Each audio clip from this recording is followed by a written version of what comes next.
Hi everybody, it's Robbie from Southern California, and I am sitting out by my favorite garden, which you know is my chair garden, just thinking about what's coming because summer is going to be over in a matter of a few weeks. Let's see. I'm not really growing any new zucchini, though I would like to. I've tried growing some squash seeds all over the property in different places, and most of it isn't growing. I've got a couple totes that started to grow, but I think the plants know better, the seeds know better, and that little, clock inside is saying, nah, you're not going to make it to grow any squash. My daughter's been trying to get her seeds growing, and she said they're not growing. I've got cucumber that's still coming up. I've got watermelon, but there's another one. They say 90 days, I think 60 to 90 days on watermelon. Well, let me tell you, I've got watermelon in 30 days. So it depends on your area, your situation, how you're growing it. I don't really think watermelon is the thing to grow. Now, you may be able to, in Southern California, get some more corn growing. I know years and years ago, I used to go out to the valley in San Fernando Valley, and they would be growing corn. This was years ago, into November. Not new corn, but harvesting corn in November and even into the beginning of December. So different things will grow different ways. Really right now is your brassicas. Those are the best things to get started. I've got to get my sprouting broccoli started because that will grow all winter here beautifully. So all your broccoli, all your kales, your collards, all that, and lettuce. I should be able to grow lettuce really, really good. Got a lot of lettuce. I think I finally have mastered lettuce, and that is something I really wanted to grow a lot. And I'm looking around because I have birds everywhere. This garden back here, there were no birds because it used to be so barren. And now I walk over here and there were birds all over the place, and they're sitting in front of me looking at me like, are you going to leave? We want to go in your chair garden and look for insects. That's been wonderful. I don't even have a water fountain here. So I'm going to get a lot of lettuce growing, and I have been growing lettuce, and I have been getting lettuce now, putting it in different situations. So I've been growing quite a bit of that. But a lot of it, if you do one little thing wrong with lettuce, it will bolt. So I'm looking forward to growing a lot of lettuce all through the fall into winter, and then of course in the spring. What else? I mean, everything is growing. We've got papayas growing. I'm kind of looking around and thinking, and we'll have onions growing. I do a lot with walking onions. They're my favorite. And those will probably be the ones I really concentrate on. Though I like white onions and yellow onions and even red onions. I might get some sets later. I'll see. I did get some last year, but they didn't grow right. I should say the beginning of this year, or end of last year. So we'll see how that grows. But walking onions have been really the best. I'm looking around. There are birds everywhere. They've been my favorite. And I'll do a little quick segment maybe on that again, because that is something I think everybody should grow. If you like onions, that is the onion to concentrate on. And once you get them growing in your yard, once you figure out how to take care of them, you'll have them forever. Forever. The plant itself on walking onions can grow for many, many, many years. Unless you pull it out and eat the whole plant, then it's gone. So I'll be growing a lot of walking onions. All my garlic chives are flowering. What else is going on? Figs. I've got figs. I was quite excited. I planted a fig from seed, and Gary said, oh no. And I said, yeah, I know. It was in an area that he was going to have difficulty chopping it out, kind of. Well, guess what? It's perfect. So it's staying. So I'm really excited about that. The dragon fruit, we've got dragon fruit, the ones that Gary pollinated that night. I showed it on my last garden tour. They set. The ones he didn't get to did not set. So we're going to have hopefully some dragon fruit. They probably won't be ready until end of September into October. They sometimes can take a little time. Let's see, what else is going on? Otherwise, everything is growing. Everything is going good. My deck garden is going fabulous. We have tomatoes everywhere. That's a scrub jay if you hear it screaming. Probably he's out of peanuts and he wants peanuts. And they will follow me around and scream for peanuts. So let's see, tomatoes are going good. We're doing much better on peppers this year. The problem where we are, and in most of the areas on the property here, is peppers really like it warm. And if they don't get warm enough, the plant will get a little curly, it won't look good, the flowers don't set good. But when you can find a really warm microclimate in your yard, which I did, which was the wall that's behind me, they are growing phenomenal now. Even the peppers I bought that Gary said, why'd you buy these black cobras? They're going to be too hot. He loves them, and they just grow great. Interesting on the black cobras, let's see, they grow all through the spring. When they started to grow, they grow black, and they stay black. And we weren't sure. I mean, my mind was telling me they should be red, because peppers usually have a color. I'm going to have to say they all have a color, but they have a color. Be it red, which is the most popular, or orange or yellow, they have a color. Even your purple ones are not ripe. They usually will go a reddish. And sure enough, as soon as the weather got warm, all the little black ones turn bright red. And let me tell you something, on the black cobra, they are hotter when they're red. Really hot. But Gary loves them. My son-in-law loves them. So I gave him a plant, because I ended up buying those at the 99-cent store. One pot, it was just before the lockdown, the pandemic started here. And they had 3 plants in them. The one was so tiny, and it's a big plant now. And then there was 2 other plants in there, and one was a little bigger. I gave him the middle one. So they're doing really, really good. I think I told you we're picking papayas all the time. All the greens, you know, all my greens have hung in there. They look really bad in the summer. So if you've got a lot of different greens growing, like, you know, your kales, your collards, all that, and they look bad, don't worry about it. Just leave them, water them, take care of them. And then as soon as the weather cools down, they're going to look beautiful, absolutely beautiful.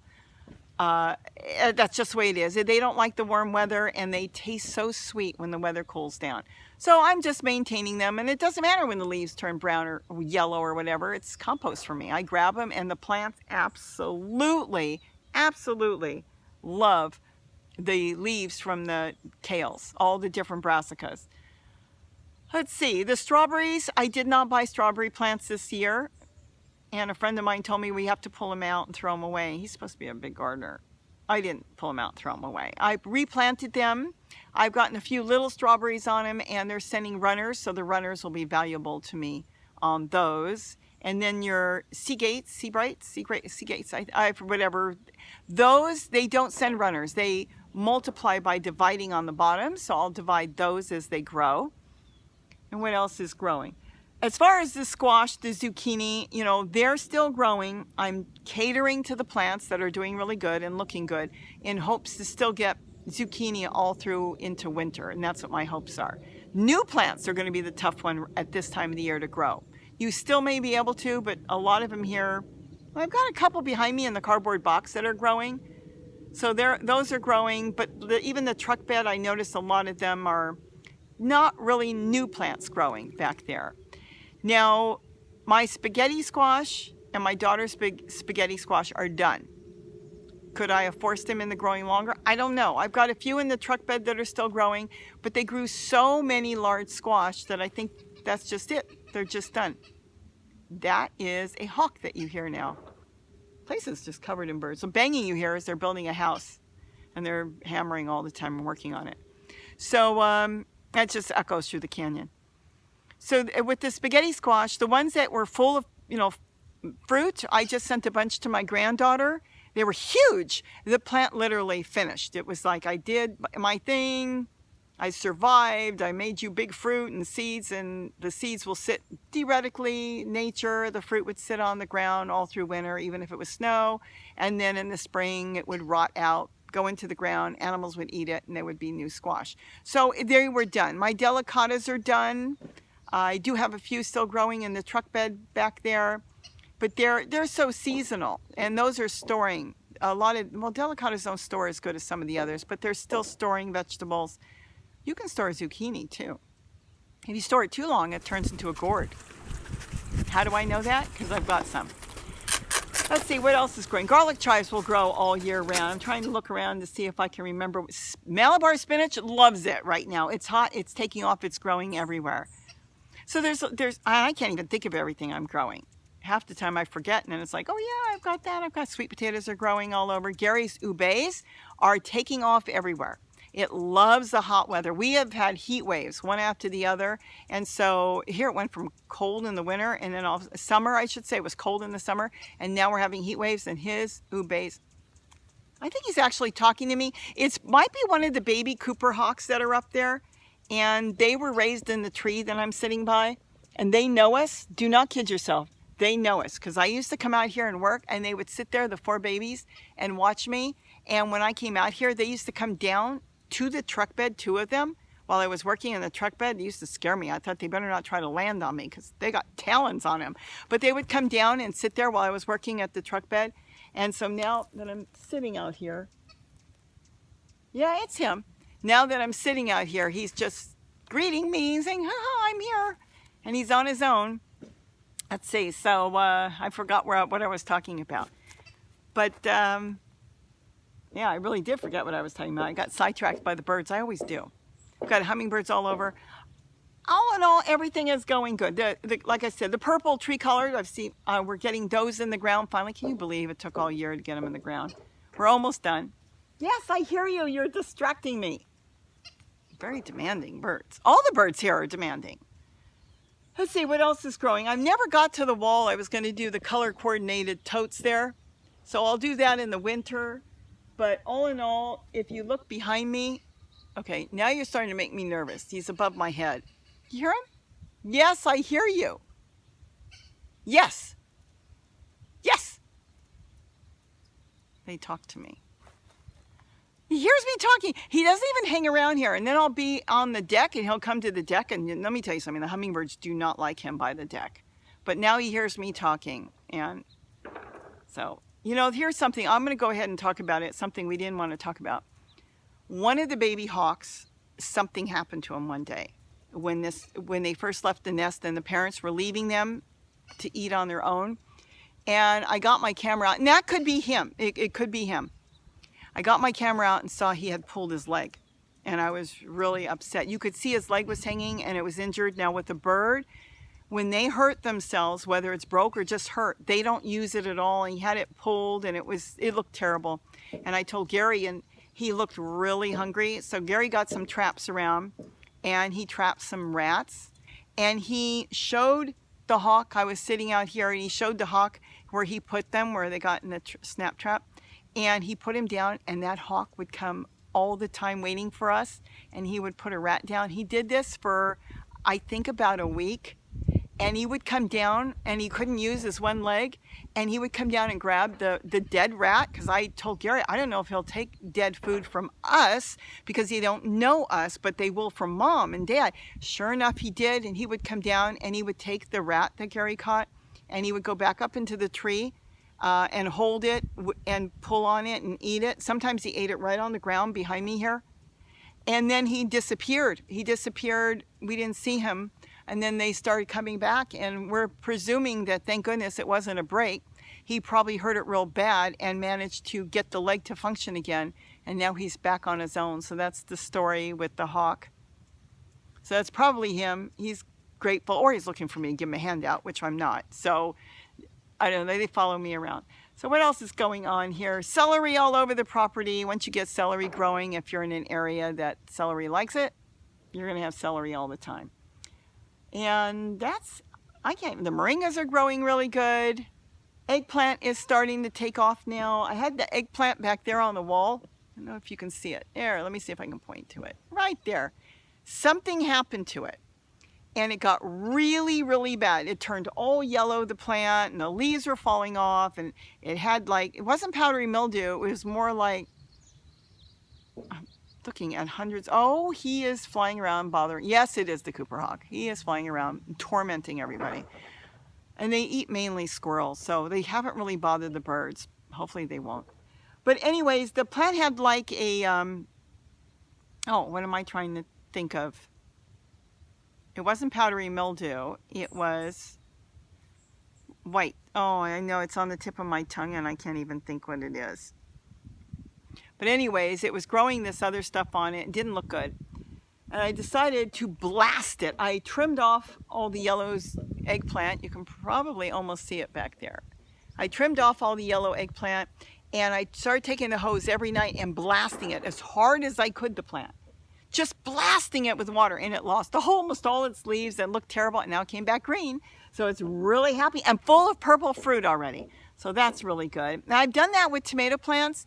It looks like it gets a spider mite or something on it, and since we don't use anything here, we use no pesticides, no neem oil, no nothing. I've done that with the hose. Just blast it really, really good and do it. What do I have to lose? If it kills the plant, it kills the plant. The plant's on its way out anyways. And it seems to always work. The plant comes back and looks really good. So I blasted it really hard with the hose. And it's doing really, really good. And then, well, that's pretty much it. All the squash behind me are hybrids. They're hybrid zucchini, so I'm hoping a lot of them will keep going. We have just so much squash. That's why I do tons of stuff with squash. I cook with it, whether it goes into meat, whether it goes into dessert. I send some to my daughter, even though they're growing a lot. You know, there's 5 of them in that house, so they go through a lot of squash. I've brought some to my parents, but I haven't gone there for a while. So what else is going on? Oh, my mother fell and broke her arm. I feel so bad. She broke her shoulder, and that's another ordeal. So we're going through, my brother is really taking care of them, going through all that with them. But they said 6 weeks recovery if she keeps the blessed sling on. She takes the sling off. She says she can't work around the house with a sling on. I don't even want to go there. And we have to explain to her she has to leave the sling on, and she wants to cook and do stuff because she's very active. And I can understand how that is. But she doesn't understand that she's got to let it heal. So let's see. So that's what's going on there. She's dealing with that, poor thing. I asked her if I should move in and help, but she said she's okay. And pretty much that's it. All in all, if you asked me what is my favorite garden, there would be 2. My bird garden, of course, because of all the birds, which is my main garden. And then, of course, the chair garden. So I am now already planning, probably through winter into spring, I'm going to set up a couple more. I'd like to set up another chair garden here. Am I going to give up something else? No. And it's going to be a lot of work, but I will tell you one thing. It takes me 5 minutes, less than 5 minutes to water that and take care of that at night. Where the other part of the yard, it takes me about 30 to 40 minutes to do the whole yard. That one's 5 minutes. So I can put another garden here. And I think I'm going to put one more chair garden in my own bird garden. It's just so cool because I haven't had any squirrel problems. No rats want to go up the chairs. They're not sure about them. Easy to get rid of anything that wanted to go up there. I've got the orioles now going in there and taking care of all the insects. Got hummingbirds there now, and even walking out here, I've got towhees all over. And the towhees are those little brown birds that sometimes people have said they hear them in my videos. That little chirp, chirp, chirp sounds like a bell. Well, that's towhees. They sound very similar to ground squirrels that do that. And they do that little chirp. Well, they go in there and they're hunting for both. They'll take a little bit of greens. You got to be careful on lettuce, new seedlings. They like seedlings, and they also take a little bit of insects. So that is just something I want to set up more. And I like it just the way it is. So now I got to find some more chairs like that. I really like that. I've got more ideas. You think that looks cute? I got another idea to make it even look more cuter. It's going to be nicer. Anyways, well, that's it. This is kind of like a vlog. So that's basically what this whole thing is. I mean, it's just a beautiful day, and I came out here to sit out here and just chit chat with you guys and say we're doing good. I pray for the world. I just hope somehow we all get through this the best we can. And I don't know what else to say. I mean, we all have good days and bad days, I know, and it's so hard to believe how everything changed almost like in a day. But, you know, I'm so thankful that I have a yard, and if you've got a yard, get out in there, please. Try to move around. Make a little garden, even if it's just on a chair. Every little bit helps. You know, I went ahead to the doctors and got my blood work done, reluctantly. And I'm going to tell you, because of the garden, I've had the best blood work. I'm not buying from the grocery store. I'm buying some junk food. Yes, Gary likes his ice cream. But you know what? All the produce is coming out of our yard, and my blood work was phenomenal. There was not one thing off. I was worried that my sugar levels, being at my age, would start to creep up. Not one. I even had the best cholesterol reading that I have ever had. I have never had good cholesterol reading. And then over the years, as far as doing gardening, I have, and this one has been the best. Every single count, they did a full blood panel. Every single count was perfect. So that was amazing. So that should really tell you all a lot. Even my daughter, well, I don't eat a lot. She eats salsa. He makes fresh salsa, her husband, every single day, and she puts it all over her food. That's got to be the best thing you could possibly eat. You're eating a little bit of onions and peppers and tomatoes and everything out of your garden. I even throw, when I make my salsa now, I throw in a little bit of squash. I throw in, like I said, a whole white onion if I've got, if not walking onions. I throw in a little bit of cucumber. And you know, if anybody tells you you can't eat yellow cucumbers, don't believe it. Because Gary brought in some yellow ones and said, oh, we're going to have to compost them. You can't eat them. I said, why?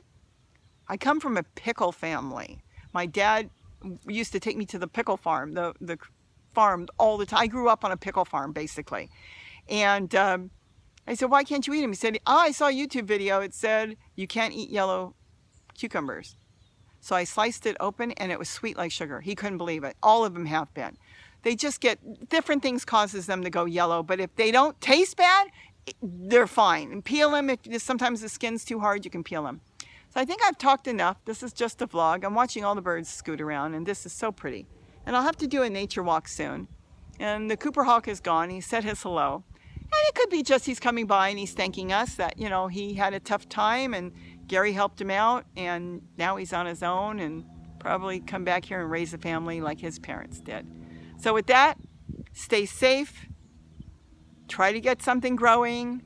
I'll get more up on the hummingbirds. Got some shocking stuff I found out. And that's basically it. Have a great day. And don't forget to eat what you grow. Bye-bye, everybody. You know, I'm looking at my cell phone. And you got to say, that is so cute back there. But I think the best thing is it's so easy to maintain.